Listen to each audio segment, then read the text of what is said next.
In 2008, someone illegally released beavers into the River Otter. It seemed they would be quickly caught. But that single act of lawbreaking forced the British government to reconsider its position. It began with one pair. Then there were dozens. Then hundreds. Armed with nothing but mud, sticks, and instinct, these animals rebuilt rivers, restored vanished wetlands, and set in motion a process that ultimately changed England forever. So what happened? By the year 2000, beavers had been absent from England for 400 years. Hunters of the 16th century had eliminated them entirely for fur and castoreum, a fatty secretion used by apothecaries across Europe as a painkiller. The species vanished from the records without a date and without a witness. 4 centuries later, it was brought back twice. The first time, with the permission of the Norwegian government, ministerial signatures, and 2 years of paperwork. The second time, at night, without a name, without documents, and without any permit whatsoever. The first attempt created a precedent. The second changed the country. Kent Wildlife Trust was first. The problem was concrete. Ham Fen, the last surviving area of peat bog in Kent, was deteriorating. Heavy machinery could not access the waterlogged ground. Manual labor was too expensive. The trust began assembling paperwork for a project that had never been done before. 2 years of forms, negotiations. At the last moment, a bureaucratic obstacle nearly buried everything. The trust's directors drove personally to DEFRA Minister Michael Meacher to defend the project. In 2002, 2 beaver families, a gift from the Norwegian government, arrived in Kent. Quarantine, then 130 acres of marshland near Sandwich. The results were immediate. The beavers began building dams within their first weeks. Water levels started rising. A few years later, John Wilson of Kent Wildlife Trust recorded that the beavers had transformed the landscape. He said they had created a more sinuous channel, wetting a wider area of the fen, and that species were appearing that had not been recorded here for decades. The government looked at the results and called them excellent, but a fence stood around those 130 acres. And while the fence stood, the central question remained unanswered. What would happen if beavers entered a real river? What would happen to farmers? To fish? To people? The fence made it possible to avoid answering, and the government avoided answering for another 6 years. Sometime around 2008, someone decided not to wait any longer. The details remain unknown to this day. There is no date, no witness, no confession. National Geographic called these people beaver bombers, eco-activists who acted at night and without licenses. Beavers appeared on the River Otter without a fence in open water, and they lived there for 5 years before anyone noticed them. But there was one person who knew the answer to the question of who better than anyone in England. Derek Gow worked in farming. Then he read Gerald Durrell and everything changed. From the early 1990s, he had been importing beavers to Britain from Poland, Bavaria, and Norway, breeding them, selling them to organizations, participating in endless consultations. His farm in Lifton on the Devon-Cornwall border had become the unofficial center of the beaver movement in England. The New Yorker wrote of him, "Gow's triumph has been the reintroduction of the Eurasian beaver." Gow himself described years of fighting the state as proposals, form-filling, consultations, meetings, discussions, more consultations, and then DEFRA. The primary suspect was him, his farm in Devon, his network of contacts, his beavers. Gow publicly denied any involvement. The official investigation established nothing. Devon Wildlife Trust, the charity that had spent decades protecting Devon's nature, was the first to understand that beavers on the Otter were an opportunity that needed to be documented. They proposed a deal to the government. Study them. 5 years. Scientific data. Public reporting. If the results were negative, they would close the project themselves. The government agreed. And here came a detail that is difficult to explain as anything other than irony. When Devon Wildlife Trust received its official license in 2015, among the project's official partners was listed Derek Gow Consultancy. The man suspected of the illegal release was hired as a consultant to the official project that had arisen from that release. Officially, he denied everything. Officially, his knowledge was irreplaceable. When the footage shot by Tom Buckley spread through the press in February 2014, the government response was swift and unambiguous. The Environment Agency demanded that the animals be caught and removed. The reason was the risk of echinococcus, a parasite dangerous to humans and livestock. The Angling Trust, representing the interests of 900 fishing clubs, added its own argument. Beaver dams would block the migration of Atlantic salmon and sea trout. populations that had already fallen by 50% over the previous decade. Downstream farmers had a third argument. Their fields were already flooding every winter. 3 different parties and 3 different reasons. One demand: remove them. Buckley responded with posters. He printed signs that read, "Save our beavers," and walked around the shops of Ottery St. Mary. No organization, no budget. Journalist George Monbiot wrote in The Guardian that the government was behaving like control freaks. Petitions gathered thousands of signatures. In October 2014, Friends of the Earth went further and filed an official legal challenge against the government's removal decision. Not a petition, not posters, a legal challenge in court. Pressure arrived simultaneously from 3 directions: the street, the press, and the law. Devon Wildlife Trust offered a compromise: not destruction, but study. A 5-year monitoring project. The beavers would be caught and tested, and if they were clean, released back. In the winter of 2014 to 2015, the captured beavers were tested twice. DNA analysis confirmed the Eurasian subspecies, native to Britain. Tests for Echinococcus were clean. The skeptics had set scientific conditions. The conditions were met. On March 23, 2015, 5 beavers returned to the River Otter. It was the first official wild reintroduction project in England. A 5-year license was granted. One condition was that negative data would close the program. It looked like a compromise that satisfied nobody. Farmers were still worried. Fishermen were still doubtful. The government kept its hand on the switch. On March 23, 2015, 5 beavers re-entered the water of the River Otter. 2 family groups. Free, no fence, no GPS collars, no control over where they went. For the first time in 400 years, a wild English river had stewards. The project rested on 4 partners: Devon Wildlife Trust, which carried legal responsibility, the University of Exeter, which gathered the data, Derek Gow Consultancy, which knew beavers better than anyone, and Clinton Devon Estates, a private landholding that opened its riverbanks, without which much of the catchment would have been inaccessible. The condition remained unchanged: negative data. The project closes. June 2015, 3 months after release. A camera records kits on the bank. The first beaver young born in a wild English river in 4 centuries. Buckley told the BBC, "I was so excited to see the female in the kit. It's fantastic stuff."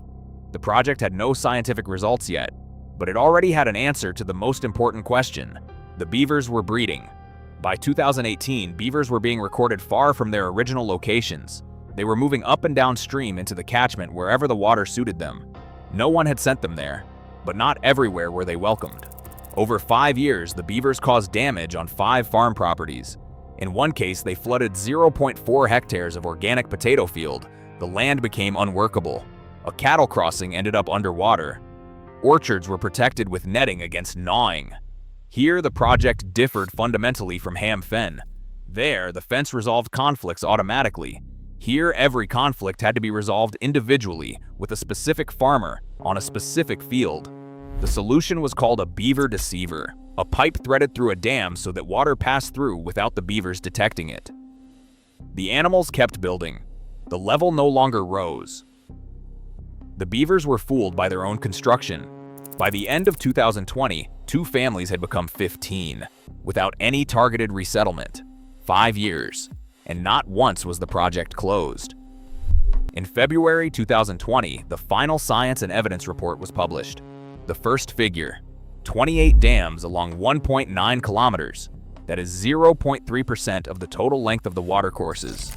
None stood on the main channel. The fishermen's fears about blocking migration were not confirmed. The second figure turned the entire question on its head. There were 37% more fish in the ponds behind the dams than in comparable sections without dams.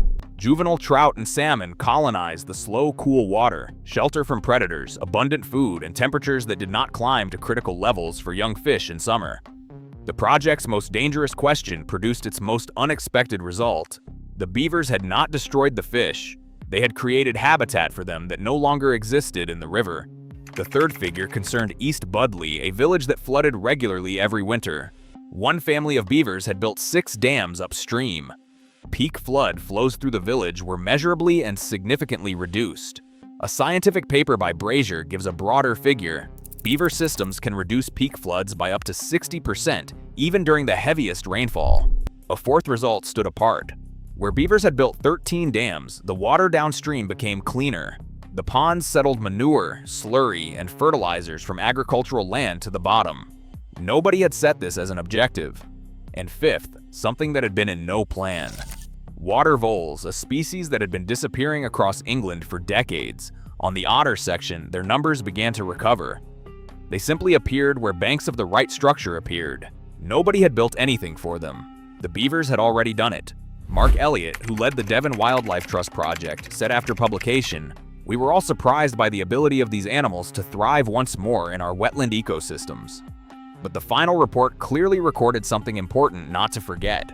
Those who receive the benefits of reintroduction do not always coincide with those who bear the costs. Reducing flood risk in settlements downstream may come at the cost of water accumulating on farmland upstream. There was a sixth result that no censor measured. The town of Ottery St. Mary, which in 2014 had put up Save Our Beavers posters, had become a wildlife tourism destination for visitors from across Britain. Annual summer walks along the Otter had become a local tradition. The report recorded socioeconomic benefits to local businesses as a separate category of results. Cafes, hotels, guides. The animal that people wanted removed in 2014 had become an economic asset for the same town by 2020. A victory, but not an equal one for everyone. In August 2020, the government announced beavers could remain and spread naturally. For the first time in English history, a native mammal officially returned to the wild. The following year, wildlife trusts across the country began acting, using the otter data as an argument that could no longer be refuted. In November 2020, Cheshire Wildlife Trust released a pair of beavers named Willow and Rowan into a 10-acre enclosure at Hatchmere Nature Reserve near Delamere Forest. What had previously been predominantly meadow and woodland transformed into thriving wetlands threaded with beaver canals and dams. Willow and Rowan began breeding in 2022. By 2023, a complete beaver family of 7 was living in Cheshire for the first time in 400 years. On February 8, 2021, Dorset Wildlife Trust released a pair from Scotland into an enclosed area in West Dorset. The beavers began building dams within days of release. 5 years of University of Exeter research produced specific numbers. Peak flood flows reduced by 24%, and the time between peak rainfall and peak flow increased by 91%. Bad activity in certain zones rose by more than 1,000%. The surface area of water on the site more than tripled. Fishermen here too demanded the highest level of negotiations, and here too they were not listened to. In September 2021, Derbyshire. The South Downs, Wales. In 2022, Knepp in Sussex, an enclosure. 3 years of work, 1 dam 60 meters wide. At Purbeck, a pair released in March 2025 built a 35-meter dam within a few months. Dense woodland became a lake. Herons arrived, bees, amphibians. Nobody had planned any of this as a distinct outcome. It simply happened. Then the government took the next step. In February 2025, free releases without enclosures were permitted across all of England. On February 10, 2025, the National Trust received the first such license, the Purbeck Beaver Project in Dorset. In March that year, 4 beavers from the River Tay in Scotland arrived at the shore of Littlesea Lake in Studland, the first official free release in England. 400 years after the species' disappearance, 17 years after someone did it first. Not everything went to plan. One of the 4 officially released beavers died, found on Swanage Beach. Its partner disappeared for several months. Another female swam from the lake to a town beach and began digging a burrow near the toilets on Main Beach. Local residents photographed her on their phones. Nature had not read the National Trust's press releases. Eventually, she returned to Studland and built a dam. But there is a detail that official reports mention only in passing. Before the National Trust received its license, 1 beaver was already living in Littlesea. It had appeared in 2024. How? Unknown. The official version was possibly natural dispersal or illegal release. The same phrase was written about the otter in 2008. The official beavers of March 2025 did not arrive at an empty site. They came to a place where someone had already started without permission. In January 2026, Cornwall Wildlife Trust received approval, and in February 2026 conducted the first official release into the Par and Fowey catchments. Beavers had returned to Cornwall. By that same month, 39 applications had been submitted across England. Around 100 beavers are planned for release this year and next. 9 projects have already been invited to submit full applications in Devon, Cornwall, Dorset, Kent, the Isle of Wight, and Cumbria. Several projects are considering releases into England's largest river systems, the Humber, the Severn, and the Thames. Beavers on the Thames. In 2008, that would have sounded like a joke. From Ham Fen in 2002 to a national program in 2026, that is 24 years. From the anonymous release of 2008 to legal scaling, 17 years. Devon is now the only county in England with wild beaver populations simultaneously on 4 rivers: the Otter, the Tamar, the Taw, and the Exe. All 4 descended from or related to animals that someone released illegally in 2008. Devon Wildlife Trust has submitted applications for releases across all 4 catchments in 2026 to 2027 to connect the island colonies and address the genetic problem that the section below describes. There is one detail that reveals the full absurdity of the situation. The beavers that England now welcomes as a treasure arrive from Scotland, where they are shot as pests. Since Scotland introduced licensing, at least 360 beavers have been legally destroyed. Farmers on Tayside were demanding control. The population there had exceeded 2,000 individuals and was growing at 30% annually. Every year, 30 animals from conflict zones are trapped and taken south to English projects. The same beavers, different countries, different laws. There is one figure that explains why the government changed its position faster than anyone expected. Direct flood damage costs. England £2.4 billion annually. By 2050, that figure is expected to rise to £3.6 billion. In February 2025, the government announced a record £2.65 billion for flood protection over 2 years. In June 2025, a further £7.9 billion over 10 years. In total, at least £10.5 billion between 2024 and 2036. The largest flood protection program in English history. And among that list of concrete barriers and flood defenses, natural flood management, wooden structures that slow water, restoration of floodplains, and beavers. One family of beavers on the Otter built 6 dams and reduced peak flooding in East Budleigh without any budget whatsoever. One pair in Dorset reduced peak flows by 24% within months. Every pound invested in flood protection prevents 8 pounds of economic damage. Beavers cost nothing compared to concrete. The government that in 2014 wanted to remove 4 beavers is in 2026 spending billions on infrastructure that these beavers build for free.